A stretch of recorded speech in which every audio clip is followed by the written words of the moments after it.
know whether he's selling like a hiring thing or an AI thing. We don't know who he is. We don't know who to position him as. But don't you think then that is the who first? No, what he's selling first. Like Mm. we're first discovering Because what you the match choose with like us. the stories you're going to tell based on what they're selling. Yeah, you have all this experience. So is that all tied to the offer stack though? So, or like the Mhm. offer. So like crafting your offer. Yeah, maybe. Okay, hold on. I'm When gonna you put think about crafting your offer and you think about like Hormozi's steps and then like what's in Russell Brunson's process, mm-hmm. how is yours the same, different combo? I don't even know. That's a good question, Greta. You know what? I'm really glad that you feel that way because when I think about when you're like, how do you do that? And I'm like, well, that's a really good question, Judy. Like, I just sit down and do it. And I'm sure you feel the same about when you're creating an offer. You just sit down and do it and it comes to your brain. It does. It literally just comes to my brain. But there is um okay, so do we just go do we record it? Do we start like what do we do? I started recording because Oh, I was okay, good. I didn't even know when that was happening. Okay. So are we doing anything? Like are we just starting it? Like what what are we supposed to do? Are we okay. starting? So, on today's episode, we are talking through creating your offer. And this is one of our favorite things to do. When we are working with clients, they occasionally will have an offer, they occasionally will not. And whether they do or not, we're still looking at their offer because typically they're coming to us and their offer either has sold, but not sold to the level that they wanted it to sell, or they're selling it for the first time ever, period. And so, regardless, we're going to want to look at their offer to make sure that they're positioning themselves in the best way possible. Now, before we kick it off, because I think this is a really important distinction, is an offer and an offer stack the same thing in your opinion, Judy? No. That we agree. I think they're completely separate. So, and what Greta's referring to for those of you who are listening who don't know the difference between what we're talking about, if you're like offer stack is a totally new thing for me, what is that? It's all of it's the stacking of your offer. Okay, I don't know how to simply put this, but let's just say you're offering something. You're offering a coaching program, is an example. Usually, our people are offering some type of coaching program, mastermind, event, things like that. An offer stack is the full package, if you want to say. Like you guys might refer it to as a package, but when we're delivering it and selling it, we're stacking that offer, right? And And why do we stack it? yeah, yeah. Before we get to why we stack it, you're usually seeing this, you're seeing an offer stack almost everywhere you go, honestly. You're seeing it at your restaurants that you're going to, even at like I just went and got a blowout, for example, at Dry Bar. Like they have stacks where it's like, hey, you can if you buy a package from us, you get certain amount of blowouts. Plus, you can stack on like this awesome like serum if you like for $10, $15 or whatever. But if you buy a full 6 month, you get that for free, right? Like those are offer stacks. And so, why do we want to stack it? One is whether we'd like to think it or not, everything psychologically, whether you are someone who's super high end and only buys Chanel, you like a good like deal and feel like you're on the better end of whatever that is. And if you don't like the term deal, because deal can seem like you're someone that is like on a budget or something like that, you don't like that term, then you feel like you're taken care of. Mhm. You feel like whatever you're buying, when you have a perceived value of you're getting all these other things in a stack, then you feel elevated in how you are. Like usually your Russell Brunson puts it as like you're elevating your status, right? It's like you feel an elevated status of like, oh, this company, this person, this offer, this service, whatever I'm buying, they're serving me and they're giving me everything. And so the offer stack is doing that in a psychological way to prime your customers when you're delivering it to want to buy and purchase from you and seeing that this is an unbelievable offer, why would I say no? Like, how can I say no to something like this? Okay. So now that we've basically clarified, and typically in the offer stack, your offer is the biggest piece of that stack. So in the case of the dry bar, your offer would be the blowout, and then you're stacking on top of it either multiple blowouts and then the serum. You said serum. I was like, serum. I say serum. I don't know the correct So we're gonna term. say it both ways. Niche, But like niche, those but those are the stacks, but your offer stack includes your offer, which is the biggest element. The Mhm. highest value, like, okay. Yes, yes. The highest value thing of like, this is the thing that they definitely want from you. And then your offer stack are just all the other freebies that you're going to throw in with it, but you're putting a value to those items, or maybe they're small upsells in certain services. But usually we're working with mastermind coaching people where it's just, it's in there. So maybe you're doing a part of your stack is like you're offering a one-on-one call on top of, you know, all of these live, a full 6 month mastermind that's $15,000, and then you're going to offer a couple one-on-one calls for a perceived value of this, but you're throwing them in for them today if they decide to take action and make the decision today because you value their time and because they've continued, you know, stayed on your master class or your webinar. Okay. So when you start to create an offer, what are the first things you think about? Like, Yeah. So before we even create an offer, I think about who is it that you want to work with. So an example is, do you want to work with, and actually Alex Hormozy says this, like his is very like Gym Launch was very, very specific. Like we weren't working with, they weren't, I say they weren't working with, by the way, if I craft your offer, I act like I'm you and I speak as if I'm you. So I'm gonna not speak as if I'm Alex, but if you're joining Gym Launch, you're not a big box chain. Like it's literally like it's more of like who you're not working with, honestly, more so than like who you are working with.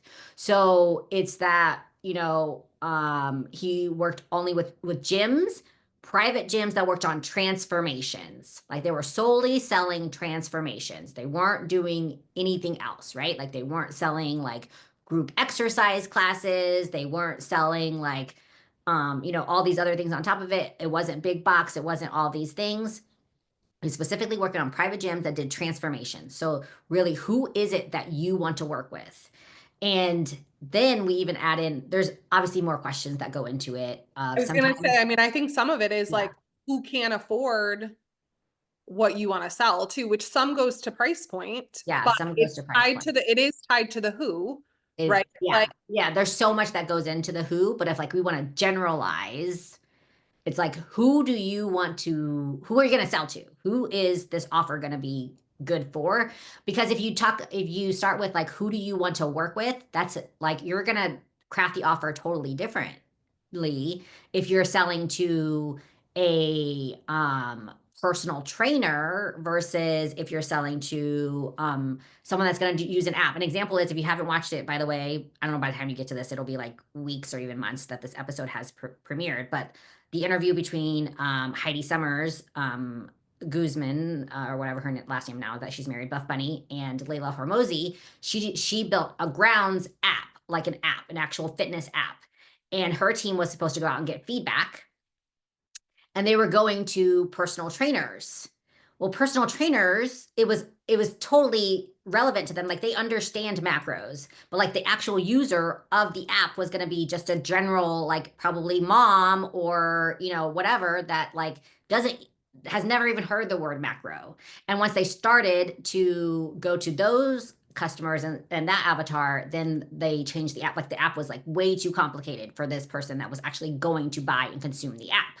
And so she talks about that process. So really knowing exactly who your avatar is, who you're going to give that offer to, is super important, because if you don't get it right at the beginning, there's no point. Like you could get through your entire offer and be like, this is not for the person I'm actually targeting at all. Right. So like in order to achieve product market fit, you Hmm. have to understand your market and how that product is going to fit into their lives. Yes, yes. Just And how because, it's like, I mean, different I think now. it's important to say like things like that because we hear words like product market fit all the time. And it's like, well, like, of course, my stuff's a product market fit. Well, is it? Because I'm sure when Buff Bunny went live with the app, they thought it was a product market fit until they realized, oh, our market was skewed. Hmm. Yeah, yeah, yeah. And they could have gone a totally different direction. They would have had an app that like wasn't functioning for anyone. And how Yeah. disastrous would that be? At all. So, okay. So first thing is, Greta, you asked me, just to recap. Yeah, yeah. So what are the things you think about when you're Yes. crafting an offer for our clients? So the first thing is, who is the offer for? So now we've decided who the offer is for. What's the next step? Yeah. So the step after that is, how do you want to help them? So like, what is their biggest pain point and how can you solve that pain point? So that's the second thing. Do you look at it that as like, would you define that as like the transformational element, or is transformational element something that comes later? Like, talk. Define transformational element to you. To me, that is if somebody was to join my thing, then this is what they can expect to have happen, like to happen. The actual result of, Yes, the yeah, result, the the transformation. result too within the transformation. Okay. It can be, it doesn't have to be yet. It doesn't necessarily have to be yet, but you're right in the fact that I do ask, what results have you gotten from people in the past, to say that this is what, and that usually is part of the question of like when we ask them, when we intake them, it's usually we're asking you these questions, we're kind of interviewing you to help you create your offer at the same time. It's a bunch of back and forth Q&A. But it's like, because we can't have that be your offer, and if there's no proof that you've done it in the past in some way, shape, or form. So like, people are usually going to look for testimony, right? Testimonials of proof of, hey, you've done this before. And so yes, that is part of the conversation of just, have you gotten these results for people in the past, and how do you know, and how quickly do you think you can get those results? Because usually that's the um timeline of the offer too, of how we put the offer together. Like, does it need to be is it easily a 3-month program? Like, if, especially like if you're doing something like weight loss, like Greta, for example, if you're a coach that does weight loss, or does it need to be something that's a little longer because they're having to make more lifestyle changes and choices to see their transformation? So then it has to be a 6-month package with you, type of deal. Yeah. And I want to just add an asterisk that if you haven't, quote unquote, done what it is you're looking to package yet, that doesn't mean that it can't be an offer. It just means that as we're crafting your offer and we're working our way through this, other elements may change. So if you don't have testimonials, that's going to maybe impact price point or the way in which we structure your offer. So if you're listening in right now and you're like, oh man, like I thought they were speaking to me, but like I haven't tested my offer yet, stick with us because that isn't a deal breaker at this point. Mhm. Yeah. Yeah, it isn't a deal breaker. There are other ways you may or may not have gotten this results in other people, depending on what you've done, what roles you've had in the past. So you may have gotten small transformations, just not at a large scale, like Greta said, to where but there is a way to package the offer. But that's something we work through if you work with us, for sure. Okay. So now they know who they're selling to. They know what pain points they're selling, like, or what points they're looking to solve. They've thought about the timeline to solve those pain points. What's the next part of their offer? Yeah. Okay. So, the next part is, okay. Sorry, I have to pause here because there's so many things going through my mind. Hey girls, while I'm paused, can you come grab Lilo? She's just staring at me crying. Oh no. Probably because she wants you guys. Who? Lilo. Probably. She probably does. She Mm. probably does. That makes Okay, sense. I'm recording a podcast. you're recording your podcast. Yes, I ma'am. watched it and I listened to one, and it was just business that I didn't understand. Well, you should keep learning and watch. Someday you will. Dixie's holding on to my butt. Right. It was blah blah blah blah business, blah blah business, blah blah blah blah blah business. That's what I Okay. Okay. Okay, so we've talked through, so now we've defined for people who they're serving, what the pain point is, and the timeline basically to address those pain points and provide results. So then what would be the next thing that you would think through? Yeah. So then I think I'd kind of go through your resume, if you will, as the coach or whoever as our client, and what is going to set you apart. So Greta would like, how is Greta going to market you to disrupt the industry? What makes you different than all of these other people out there in the same niche, the same industry? And why would they choose you over anyone else? So this is a lot of challenges that you faced in your, like, a lot of people relate to pain points and challenges. Like a lot of people want to hear like your story, right? Your mess is your message. So all of that, they want to be able to relate to it. Because you are you're talking to the historical you, right? The old you. You're talking to you 10 years ago when you first started your business, usually, likely, or you before you had your transformation. And so what has led up to this, so that way we can tell the story of what that's like, right? Like we can then say, like, what does your story need to be in order for us to market it out there, and like how to build.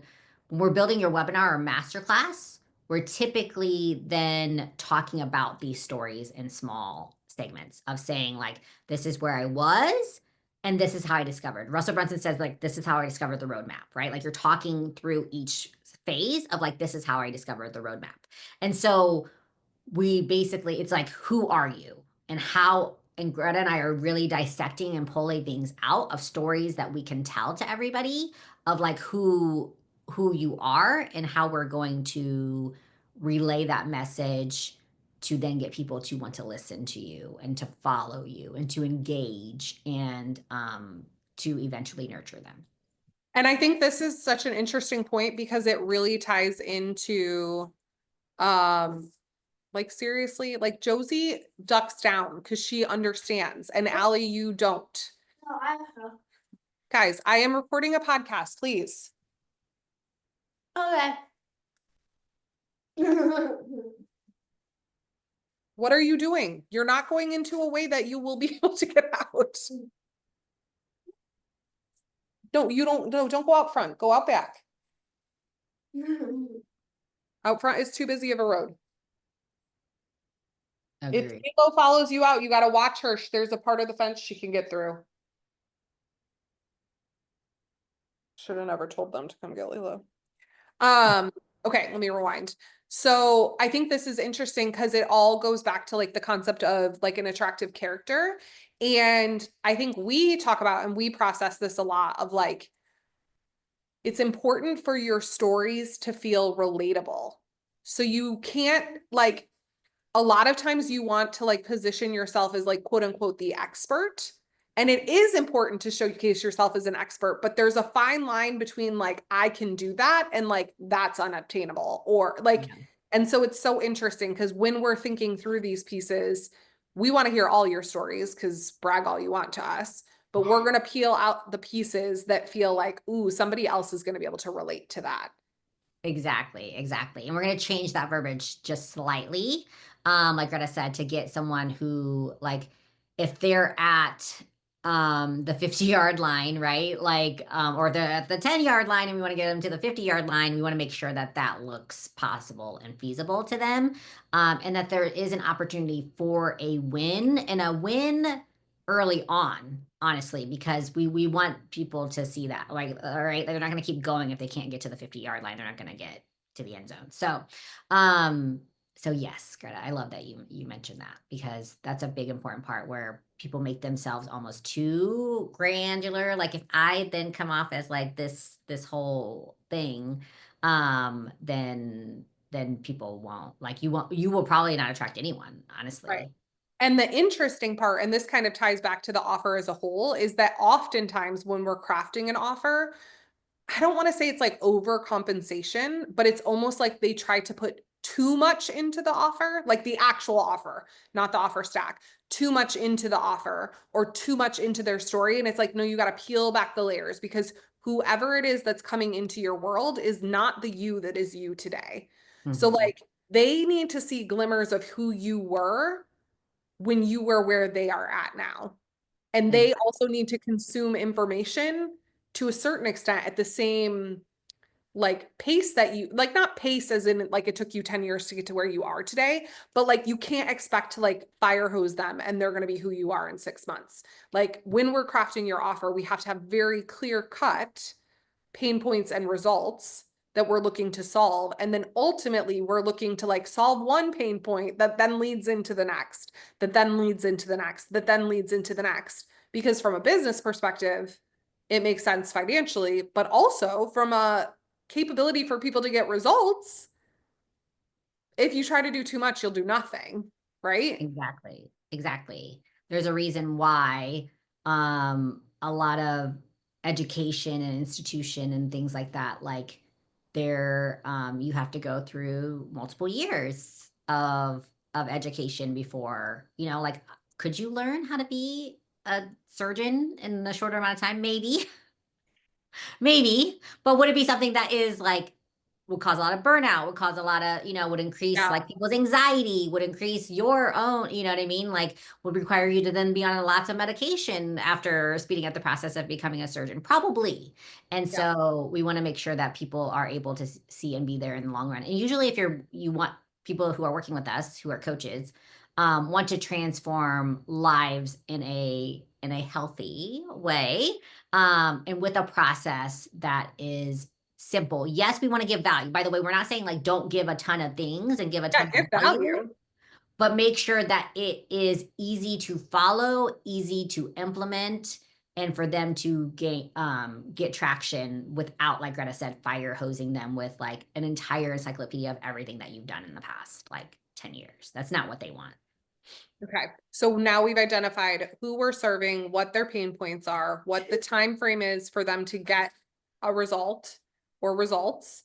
We've identified what uniquely makes us capable of solving or helping to solve. We shouldn't say solving, because ultimately every person is responsible for solving their own, but teaching them the process for solving. And we've also taken into account, when we're thinking uniquely us, of jotting down some stories or very concrete examples of the person we were to the person we are today and what that looks like.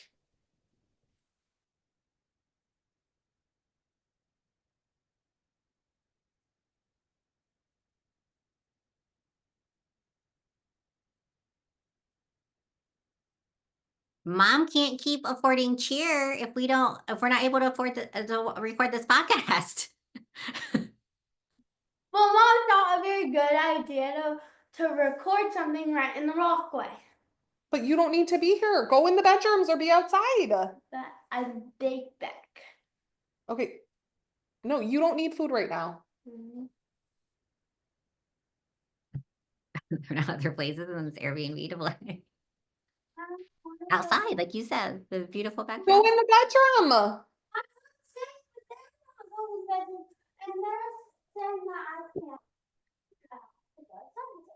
Well, that's a you problem. You have to figure that out.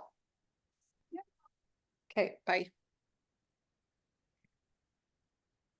Okay, so we pulled out some relatable stories that ultimately are going to get repackaged again. But like, as you're thinking through this, you might as well start to think about stories and things like that. Of course, if you were working with us or you're developing an offer long-term, you're going to revisit and come up with more stories. But when you're in that place of kind of developing your offer, think about the person who is the you who you're trying to help. Okay. So now what's next, Judy? Yes. So now basically we work together to create your, if you want to say like your framework, your secret sauce, your whatever it is, like what is it that we are going to have you be known for in the industry, right? So are you someone that has an absolute amazing framework for these whatever things, right? And so I guess an example is, let's say you um are the person who is really good, like you have built an awesome service based business. Like maybe I haven't done this before, so this is going to be super interesting as I lay this out. If you guys watched the unfiltered episode and like the Costco chicken, it's going to be very unfiltered in that sense. But let's say you're someone who is like has scaled and built an awesome roofing business. Like you just know all the ins and outs of like all things roofing, and like you know how to scale a roofing business like nobody's business. And you want to be the coach that comes in and like just is like, I know that this is, if I do these three things every single time, I'm able to go into a market and really like own the market in the roofing business. And maybe it's like you only do commercial roofing or something like that. I'm making this like super niche. Like we are commercial roofing masters, right? This is what you do. We then create a framework around exactly what that is. So one is like you find where you're going to go into the market. Like you know exactly what markets need a commercial roofing expert and you know how to teach how to find that market.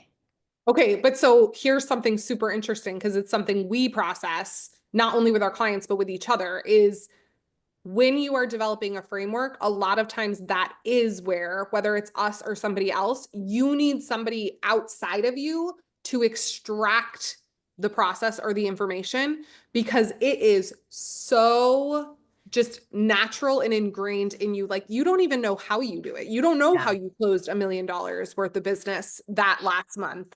Um, and so you really need somebody to say like, okay, what did you do first? What did you do second? And honestly, like we are experiencing that. Like you're kind of watching it in real time right now with me and Judy because she just sits down and does the offer. Like she is obviously thinking through these things and we are asking our clients this, but like it also is just like kind of naturally in her brain because she spent so many years studying like Hormozy, Russell Brunson, all of the greats. And she sort of meshed it all to pull like her favorite parts and what she knows works for our clients. So I just want to say that like, if you're like, oh man, but I don't have a framework, I would say 9 times out of 10, the clients we work with say the exact same thing. And sometimes this piece is what takes the longest because it's like, well, I don't know how I do that. And it's like, well, how do you get them from A to B, now B to C, now C to D?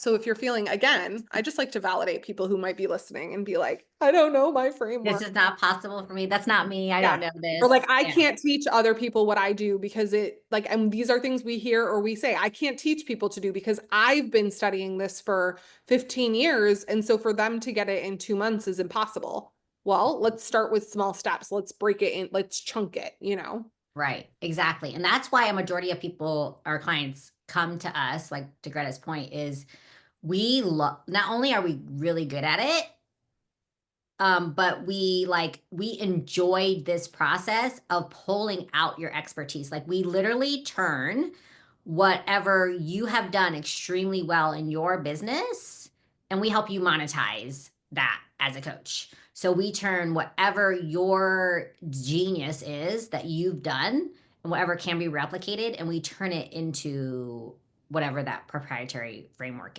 is. And that makes you uniquely you. Like Greta said, like a lot of times, I mean, Greta and I don't even know what ours is. So a lot of times we're pulling it out of each other, but we're able to pull that out of our clients. So if you don't think you have a framework or you don't think you're doing something special, you obviously are if you've been successful somewhere. We just help bring light to whatever that is. And so, yeah, that's the next step. I mean, I don't want to go because like like Greta said, like this process takes forever, but literally we're creating this framework, this formula, whatever it is that they're selling.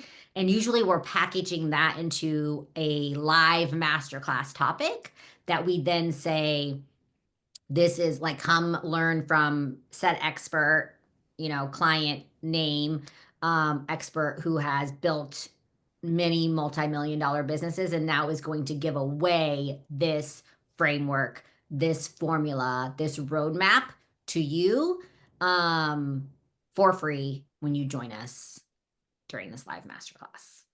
Yeah. And when we're thinking about the framework as a whole and what will become the whole offer, that's also when we're then referring back to the timeline where we talked about results. And this is also, again, where we're putting you in check, because it may be, I mean, your masterclass is going to be one piece, right? So what can you accomplish in 1 hour? What can you accomplish in 1 month? What can you accomplish in 3 months? And if your framework does not fit into what you have said is the amount of time it takes to get results, then that's when we decide, okay, so we can't teach them the whole framework in what you're saying it takes to get the first result. And then we may need to create the master's program or create like basically the follow-up program. So there's also like a gut check on, was your initial timeline actually in line with what this framework is? Mm-hmm. Yeah, yeah, totally. And so, no, you're right. So we go through the framework, we kind of come up with the resources that might go along with it or what we need to develop if we don't already have those resources to go along with the framework. And then there's a little bit of testing it throughout, by the way. So I want to say this in a sense of like what Greta just said is we're always testing those things. I feel like within like, I don't know, like 6 months to a year, a lot of clients are, working with us for years, but like usually 6 months to a year, we might know exactly where that's going to land as far Yeah, as like like, we're going to iterate it a few times. Like you Mhm. might think that they need 6 months for a result, but then you realize that actually makes them drag their feet. So then you decide to do 3 months and then you get feedback that it felt like a fire hose and they were completely overwhelmed. So then you settle on like 4 months. And Mhm. you know what I mean? So like nothing's going to be chiseled in stone. And I actually was going to bring up that we don't typically create a quote unquote full course until you've run it at least once, because Mhm. you are going to have beliefs on what your participants can get through in a week, and they probably can get through like 1/10 of what you think. So when you spend all of your time creating basically the learning materials, it 9 times out of 10, the very first time ends up being, I don't want to say wasted time because it probably does help you structure and streamline, but like just don't feel like you have to record your final videos, like do it kind of a little bit more like quote unquote live.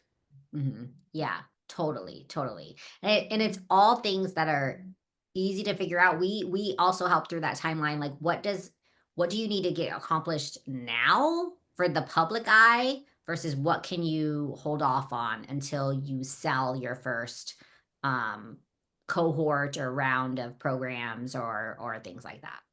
Yeah. Okay, so now we have a framework. So I would say, like, to me, the two pieces that are currently missing, and you can tell me if there's more that goes into it, but how you're going to deliver the information and then ultimately price. Yeah. Yeah. Yep. And so then we're like, okay, so how do we want to sell this thing? Are we going to run a bunch of ads? What are we going to do? And that comes down to the entire package a little bit. So like, are we offering a mastermind? Like, is it a mastermind? Are they one-on-one? Are you doing one-on-one group or one-on-one coaching calls? Is that what you're selling? Are you selling an event? Are you selling one to many? Are you doing group coaching calls? Because we can sell that one to, more one to many where we're doing the live webinars.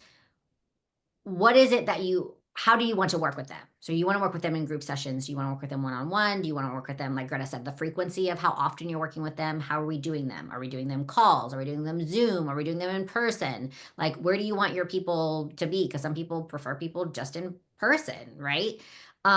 So how is that? How do you want to deliver that? And then what's your capacity? Meaning, how many people do you think you can serve in that time frame?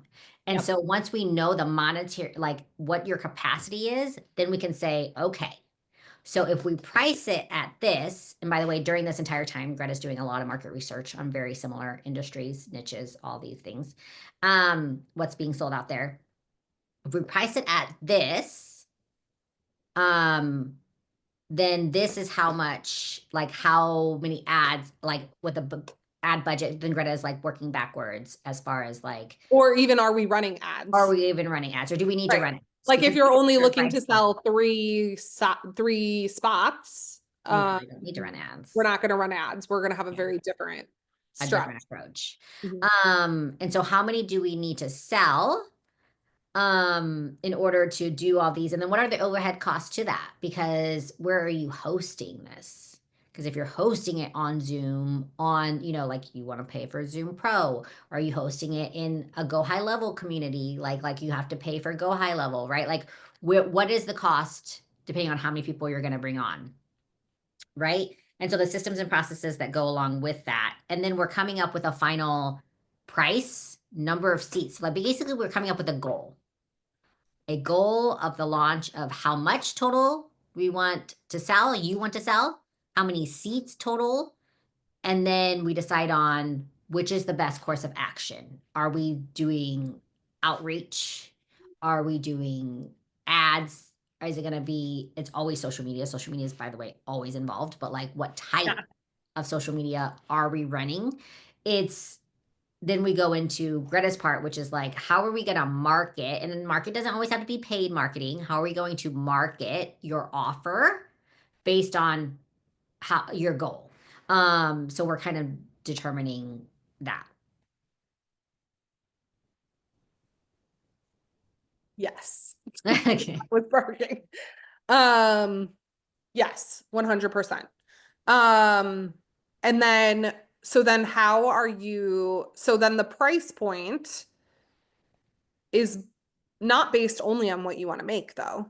Like you're looking. No, and that's why I said you're doing market research. So like depending on what you decide. So like Greta will probably come back and say, this person's selling their group coaching program at this, and their one-on-one sessions at this. And they're so like what like how do you prefer to work with people? Because sometimes people like a group program might be too much for some people. They're like, no, like I don't want to work with 10 people and talk to 10 people at a time on a call. Or maybe I can do like 5 at a time. Or no, I just like want to work with very high end, high level people one-on-one. And I want that to be priced like a lot higher. So like, Right. so then Greta's going to come back with all this research and around your niche and your industry and all this.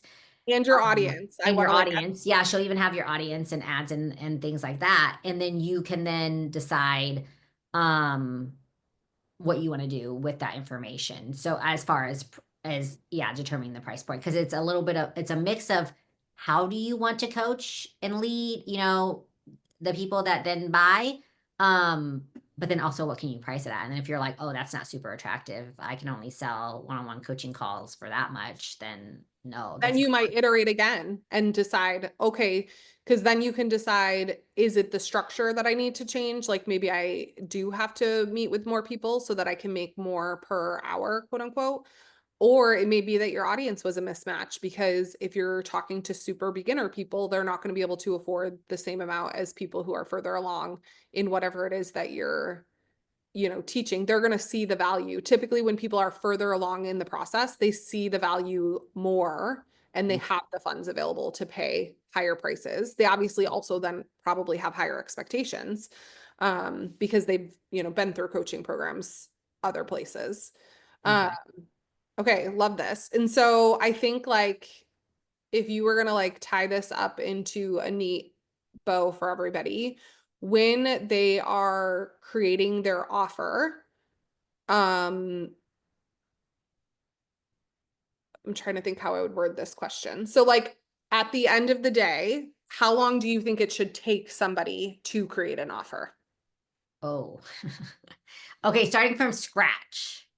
If you've never done this ever before, Greta, are you saying like verbally create it, not meaning the assets that go along with it? Not the assets that go The along with it. intellectual So property. like if I was to have listened to this podcast and I was like, ooh, okay, I want to sit down and create my offer.